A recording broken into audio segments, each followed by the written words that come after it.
expériences qu'on a vécues là-dessus. Et puis une autre, celle d'enseignants-chercheurs, dans la balance chercheur, par rapport à des thèses ou des travaux que j'ai pu mener précisément autour du conseil. Alors, l'expérience de DGA, ça m'a amené et puis de responsable du pôle formation, à réfléchir à nous questionner en tout cas, sur quelle était finalement la grande orientation que devait prendre un établissement qui forme des agronomes. Est-ce que c'était une logique adaptative? Ça va peut-être vous paraître naïf comme question, mais est-ce que c'est une logique adaptative ou une logique projective, c'est-à-dire téléologique, c'est-à-dire une capacité aussi à construire à un monde voulu? Or, souvent, lorsqu'on raisonne en fait la question des métiers de demain, on demande finalement à la formation de s'adapter à un nouveau marché du travail, comme si ce nouveau du marché du travail était déjà là, et comme si, en fait, d'une certaine manière, la formation ne contribuait pas à structurer aussi ce marché du travail et du coup à orienter eh bien, les opérateurs économiques dans une direction ou dans une autre. Et donc, c'est pour dire qu'il existe, nous on le voyait très bien dans ce qu'on appelait notre conseil de perfectionnement, c'est cet endroit où l'école, eh bien, elle rencontre en fait eh bien, les responsables des organisations dans lesquelles nos étudiants vont aller travailler. Donc, dans ce conseil de perfectionnement, on voyait une réelle tension apparaître entre, d'une part, eh bien, une demande de nos interlocuteurs de pouvoir fournir des salariés qui soient adaptés au marché du travail actuel, c'est-à-dire il fallait bien qu'on sorte des agronomes qui correspondent à la demande actuelle, et en même temps une demande qui était dites-nous ce que seront les besoins de demain en termes de salariés pour que vous qui les voyez actuellement et donc qui êtes attentif à tous ces signaux faibles, on sache en fait eh bien, vers quoi vont s'orienter nos activités. Donc une espèce de vraie tension entre fournir de manière adaptée et puis en même temps donc, être dans une logique adaptative et puis aussi être dans une logique projective, c'est-à-dire comment on était capable de définir, nous, en tant qu'établissement, par rapport à notre capacité à capter toute une série de signaux faibles, eh bien, comment on était capable de définir ce qu'était le métier de demain. Et puis, et puis encore une troisième élément, hein, c'est qui est la demande sociétale. Et cette demande sociétale, eh bien, elle est toujours là, en général, eh bien, en sourdine dans la tête des uns et des autres, sauf au moment où elle peut éclater comme une bulle, et c'est ce qu'on a vu avec les déclarations des étudiants d'AgroParité. C'est-à-dire, eh bien, quand finalement, des éléments qui pouvaient être des motivations agronomes, eh bien, qui étaient gardés de manière très souterraine ou à bas bruit, eh bien, se constitue un discours qui est un discours public et finalement dont la presse, les uns et les autres, se saisissent et qui interroge fortement sur finalement le genre d'agronome que l'on forme et sur le genre de métier qu'on vont exercer les uns et les autres. Et ces contraintes, hein, c'est-à-dire s'adapter, projeter et porter les demandes de la société, en sachant que c'est une abstraction hein, de dire les demandes de la société, c'est des demandes de différents éléments de la société qui sont dans des rapports de force, eh bien, c'est ce que doit faire un établissement. Et le quatrième élément, ouais, c'est aussi l'histoire des établissements et puis finalement la façon dont des enseignants-chercheurs ont été recrutés dans l'établissement pour faire certaines choses. Et moi, quand je suis arrivé, j'ai essayé de retourner la chaussette d'une certaine manière des formations, de dire essayons de mettre la question de l'agroécologie et de l'alimentation durable au cœur en fait des troisième années des étudiants et en mettant au cœur de voir tout le panel technique, économique et sociologique que les agronomes devaient pouvoir avoir pour pouvoir bien, atteindre cet axe, bien, pouvoir faire de l'agroécologie et puis travailler dans le domaine de l'alimentation durable. Et là, bien, on est bien évidemment lié à la contingence, à l'histoire bien, de ce que sont les enseignants-chercheurs qui sont dans l'établissement et n'ont pas forcément envie, en fait, comme je le dis, de retourner la chaussette pour mettre au cœur de leurs propos, ce qui est toujours là, mais qui pouvait être complètement en périphérie.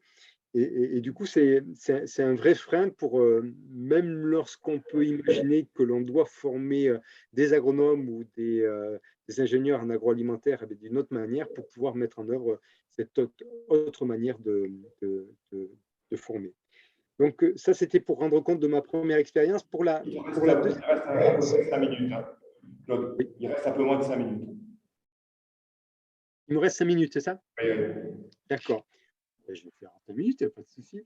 Donc, la deuxième expérience, c'est celle que sur les demandes qui peuvent nous être faites ou qui m'ont été faites par des institutions comme l'ACTA, les chambres d'agriculture, la FRCUMA, autour finalement bien du type d'agronome que l'on devait former.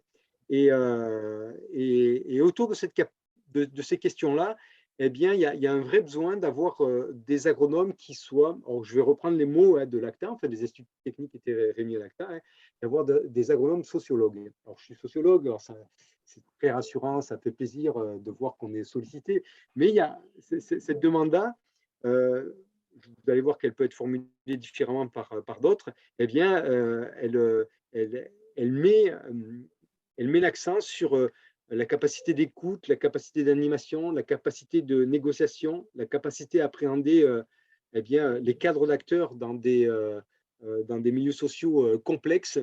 Eh bien, elle met l'accent sur cette capacité sociale ou sociologique en fait, des ingénieurs.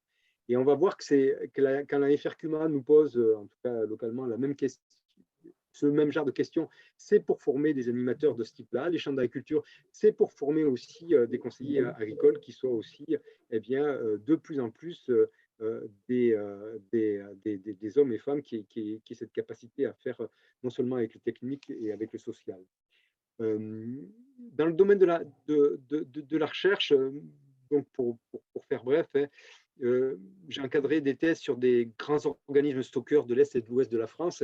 Et là, j'ai pu voir des vraies questions autour des métiers de l'accompagnement, justement autour des technico-commerciaux, sur la manière de faire eh bien, pour pouvoir accompagner les transformations qui étaient liées à l'agroécologie.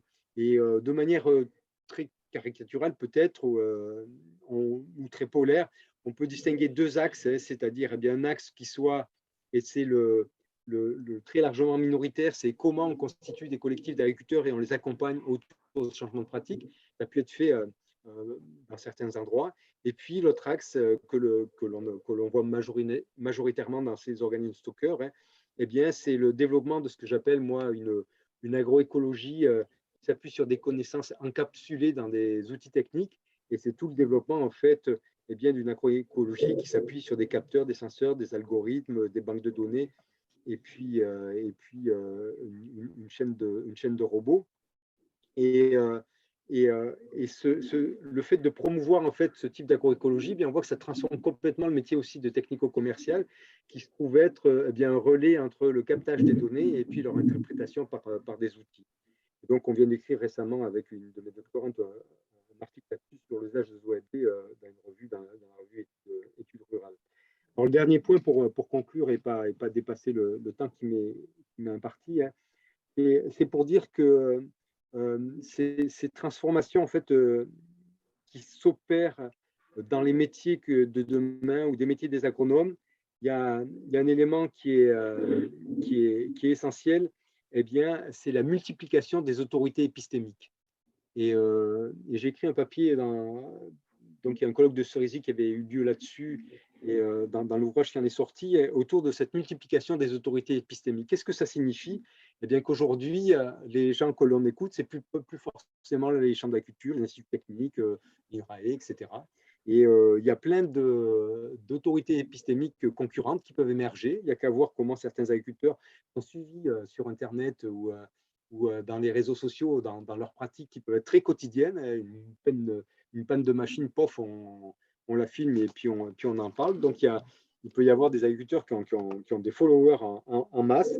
Et cette multiplication en fait, des autorités épistémiques, c'est-à-dire qui font autorité auprès de certains, eh bien, ça amène une vraie complexité du métier parce que les agriculteurs peuvent se référer à plein d'acteurs différents pour savoir eh bien, ce qu'il faut faire.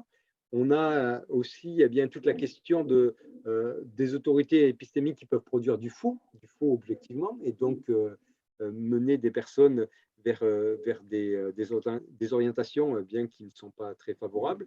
Et puis, c'est tous les conflits épistémiques bien, que ça peut susciter entre des acteurs qui doivent avoir affaire à une diversité en fait, d'informations. Et ça, c'est quelque chose de très nouveau dans les métiers en fait, des agronomes et puis des conseillers en particulier, hein. Des conseillers qui ont affaire à eux-mêmes à des autorités épistémiques qui peuvent être diverses et des agriculteurs qui se réfèrent à des autorités épistémiques qui peuvent être très diverses aussi. Voilà, je m'arrêterai là, hein, et pour, voilà, pour dire on est vraiment dans une période sur ces métiers en fait, des agronomes ou du conseil, eh bien, que je trouve en forte transformation.